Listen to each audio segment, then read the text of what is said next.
Well, you know that there ain't no sunshine when she's gone.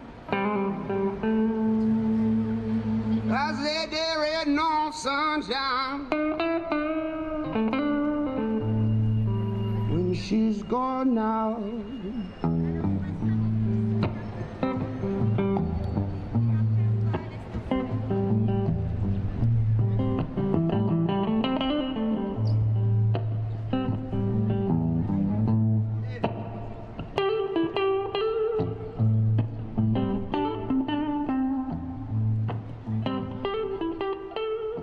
The housing crisis has got so bad at the moment that it really forces people in normal jobs, teachers, police, nurses, theatre workers, to move quite far out of the city. It increases their commute time and really changes what London feels like.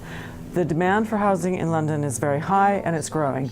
Our population at the moment is about 8.7 million and expected to reach 10 million by 2030. So we're having a huge population increase. When you look at where the houses have come from, it's just been private developers.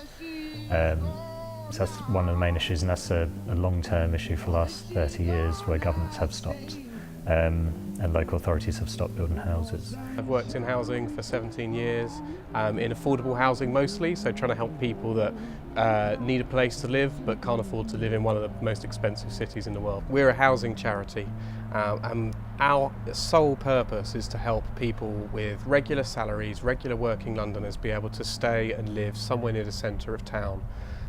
The housing crisis is really what's caused us to exist. I mean, we wouldn't be here if it wasn't for the housing crisis. We're here to fulfil a need. And the housing crisis affects everything we do. We have a big waiting list, and at the moment it's 2,179 people waiting for our homes. So yeah, a lot of demand and not a lot of supply, unfortunately. Social housing in Britain is rather different from public housing in the States.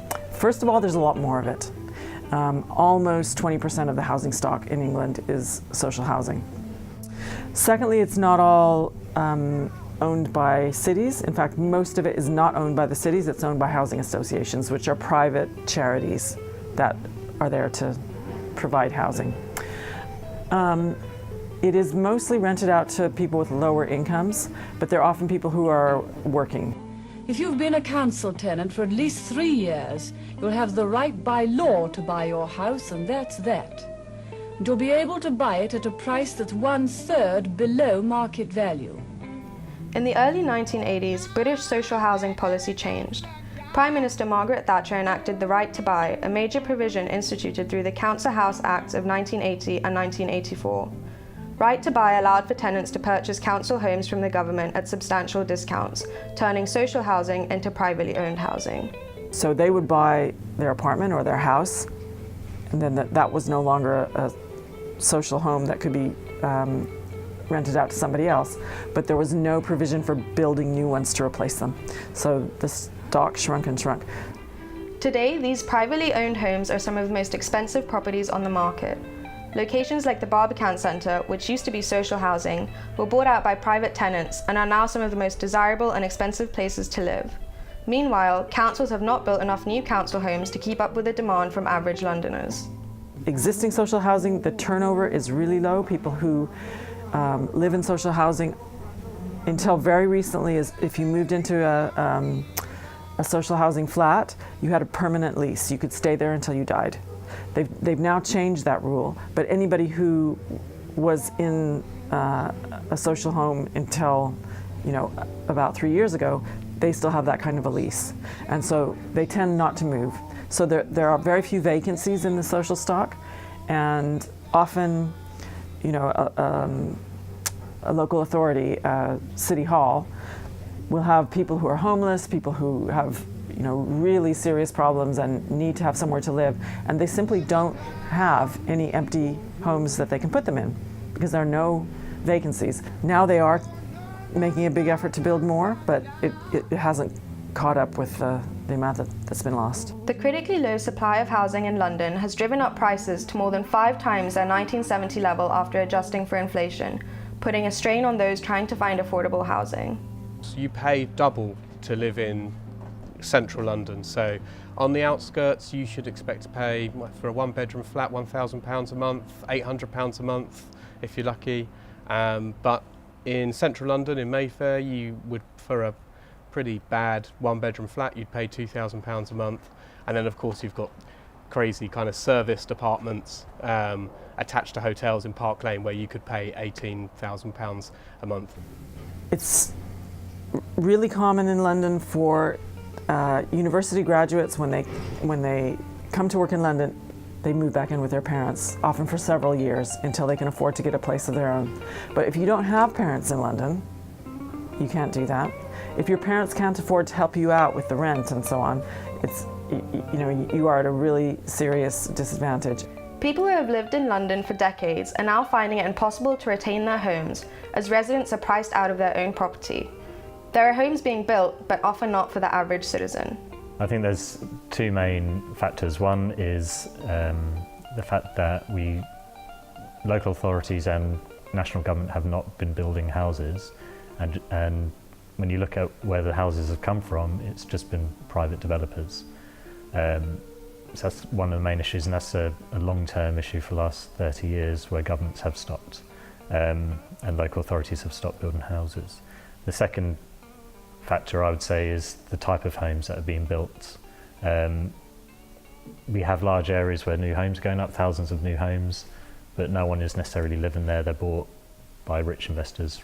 We have issues where there's land banking, where homes could be built but aren't being built because the value of the land is increasing, and so there's no incentive for developers to build.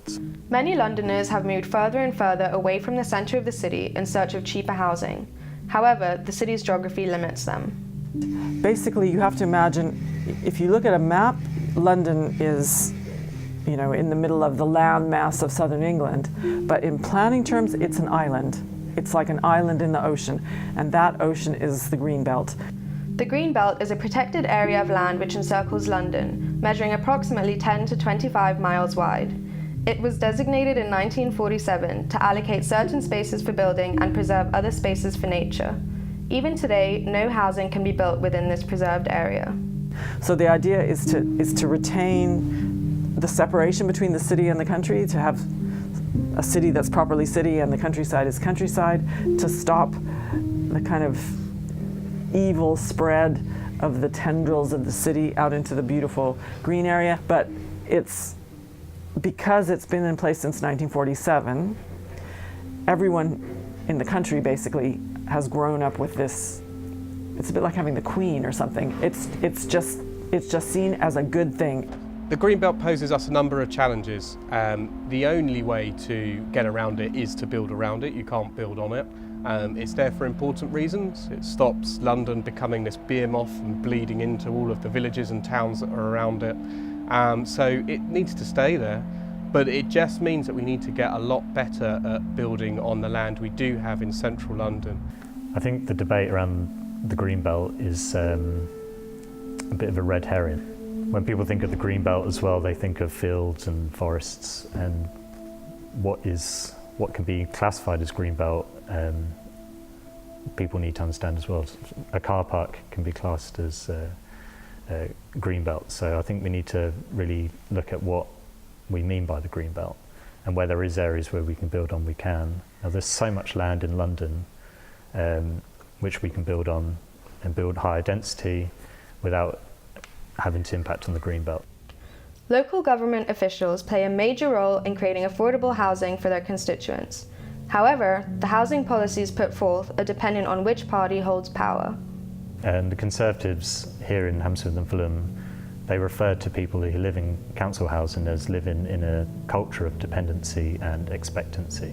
So we came in and said, we will defend your homes, we won't sell them off, we won't give the land up to developers. When we're in a negotiation with a property developer, a lot of the cards might be in our hand.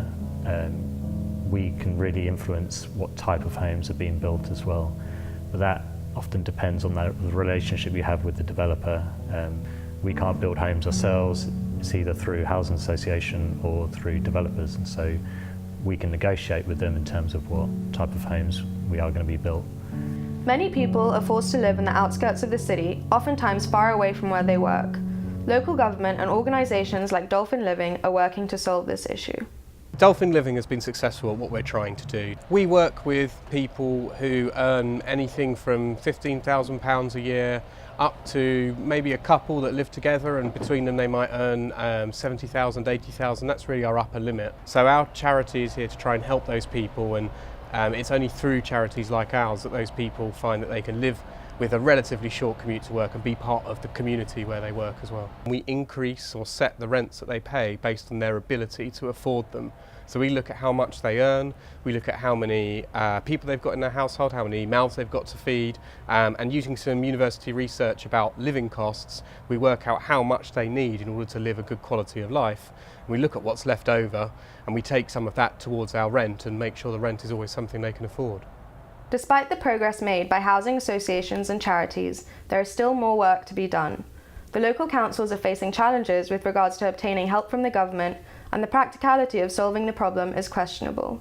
Some of the biggest challenges in terms of providing homes is, to be honest, it's down to whoever's in power and what their agenda is, and if they're going to push forward affordable homes. So what we need is, the biggest challenge is trying to get the government to give us the power to be able to buy, to invest and borrow money to build homes.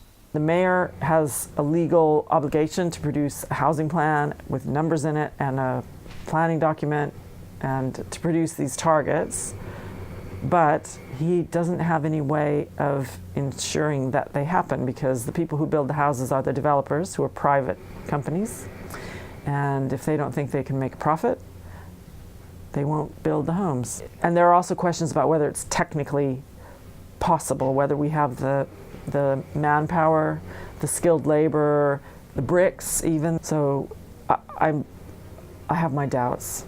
It's a nice aspiration, but I have my doubts. Although their reach is limited, charities like Dolphin Living are having a lasting impact on the lives of everyday working Londoners. It's a difficult job to help people find affordable housing in central London, but how successful have we been? Well, 20% of our residents go on to buy property, and that's really the pinnacle of success for us. I mean, if we can house people that wouldn't otherwise be able to afford in London, that's really what we're here to do. If we can do it so well that they're also able to save and then they are able to buy housing, I mean, that's a real success story for us. So 20% is pretty good. We've only been going since 2005, so we're pretty young. I joined the organisation in 2015. We had 60 homes. We've now got 629 occupied, so we're growing quite fast as well. So I'm quite happy that we've been successful so far.